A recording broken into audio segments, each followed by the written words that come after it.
पीयूष सिंह ने लिखा है, प्रणाम गुरुजी। In biology and medicine research a lot of times testing is done on animals and after that they are euthanized. Science can justify it by saying that it is necessary for making and testing life-saving medicine and methods, but an innocent animal is killed in this process. How should one look at this? Please share your thoughts. Piyush Singh कहते हैं कि विज्ञान में, चिकित्सा जगत में तमाम दवाइयाँ, उनका परीक्षण पशुओं पर किया जाता है और फिर वो पशु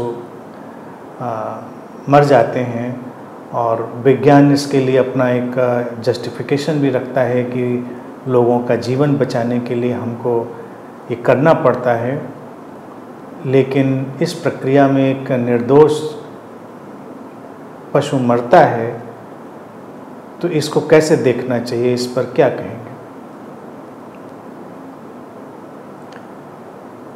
देखिए पीयूष जी, हम विकास की एक यात्रा में हैं। हमको अतिरेकवादी नहीं होना है, संतुलन में देखकर चलना पड़ेगा।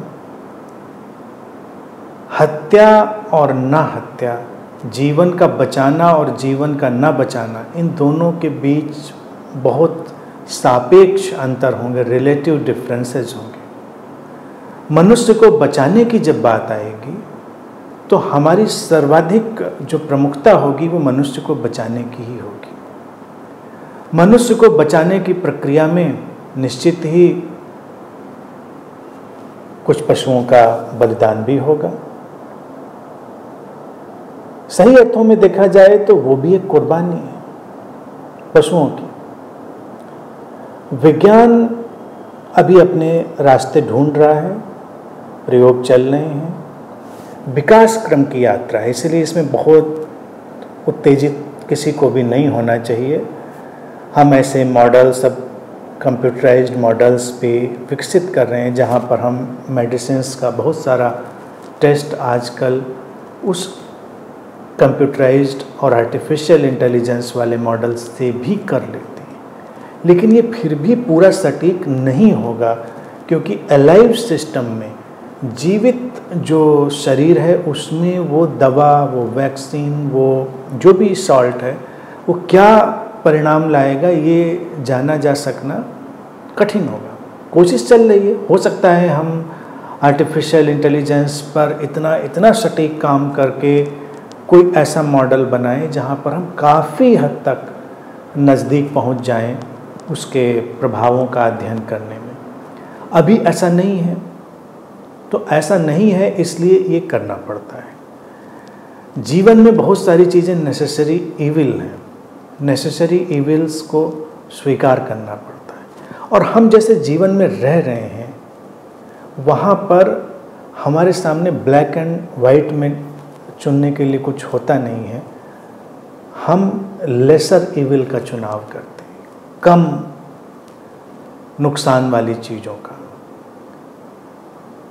अब अगर हम ये प्रयोग ना करें और वो दवाइयाँ ना आए, तो कल्पना करिए कि तमाम मनुष्य भी मारे जाएंगे, इंसान मारे जाएंगे। वो स्थिति शायद और भयावह होगी, हम उसको चुनना नहीं चाहेंगे। ऐसे में हमको इस स्थिति को स्वीकार कर लेना पड़ता है कि एक बृहत्तर जीवन को बचाने के लिए कुछ जीवन नष्ट भी होते हैं। और ये देखा जाए तो प्रक्रिया भी, विज्ञान के प्रयोगशाला में क्यों जाएं, बाहर हम आए, बाहर हम पेड़ पौधे सब्जियां खाएंगे तो जीवन ही तो है, उसको नष्ट करेंगे। इवन मांसाहार पर भी लोग बहुत उत्तेजित होते हैं।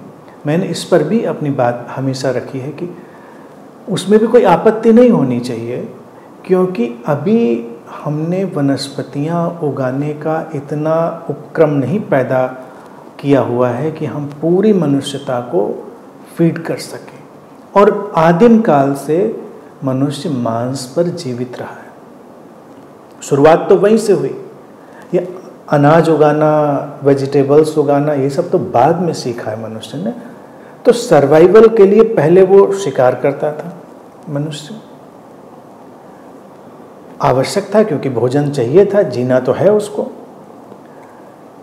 और आज भी हम देखें कि बहुत बड़ी जो जनसंख्या है वो उस पर ही निर्भर है, और ज़्यादातर लोग समुद्र के किनारे रहे, नदियों के किनारे रहे, सी फूड पर निर्भर रहे।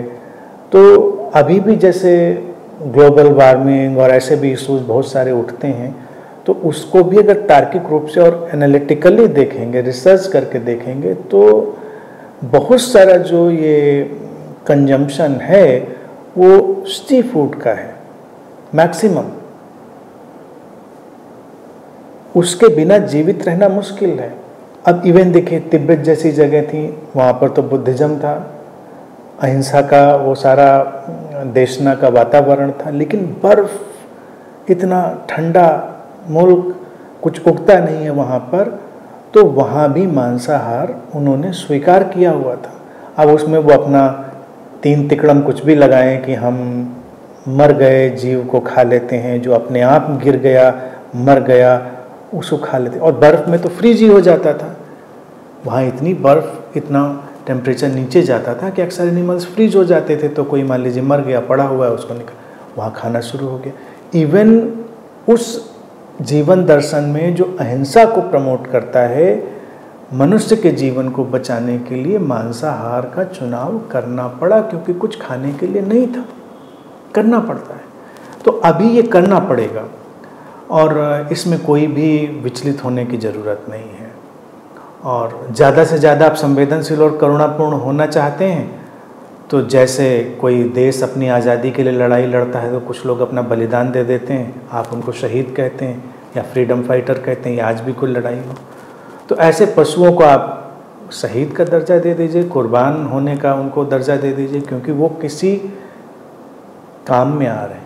और अगर वो प्रयोगशाला में कोई पशु नहीं है तो स्लैटर हाउसेज में देखिए, अपने खाने के लिए देखिए, कितना वो तो चल ही रहा है ना।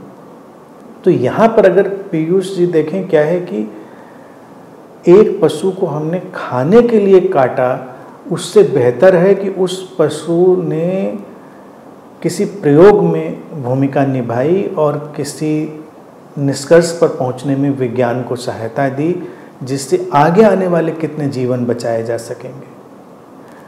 हमको एक सम्यक और संतुलित दृष्टि से देखना चाहिए। एकदम से बहुत लोग अतिवादी हो जाते हैं, मांसाहार, शाकाहार, हिंसा, अहिंसा। हम लोग एक बीच की स्थिति में है, जहाँ पर निश्चित किस्म की हिंसा को भी स्वीकार करना पड़ता है, निश्चित किस्म के ईविल को भी स्वीकार करना पड़ता है। बस उसमें हमको देखना ये पड़ता है कि इससे बेहतर लाभ क्या होगा, लार्जर बेनिफिट क्या होने वाला है। और फिर हम गलतियों से सीखते भी रहते हैं। विज्ञान की यही विशेषता है। विज्ञान की जो विशेषता है वो क्या है, वो उसमें कोई कट्टरता नहीं कि हम ऐसा ही करेंगे, अगर उससे बेहतर विकल्प उपलब्ध हो जाएगा तो हम वो नहीं करेंगे। विज्ञान अपनी गलतियों को भी तुरंत स्वीकार करता है कि अच्छा हाँ, ये चीज़ सही नहीं गई, तो अब आगे हम इसको ऐसे करेंगे। तो उम्मीद करिए कि धीरे धीरे धीरे धीरे करके विज्ञान उस मुकाम पर आए जहाँ पर बहुत कम नुकसान में बहुत सारे प्रयोग संभव हो सके। तो ये हम उम्मीद कर सकते हैं।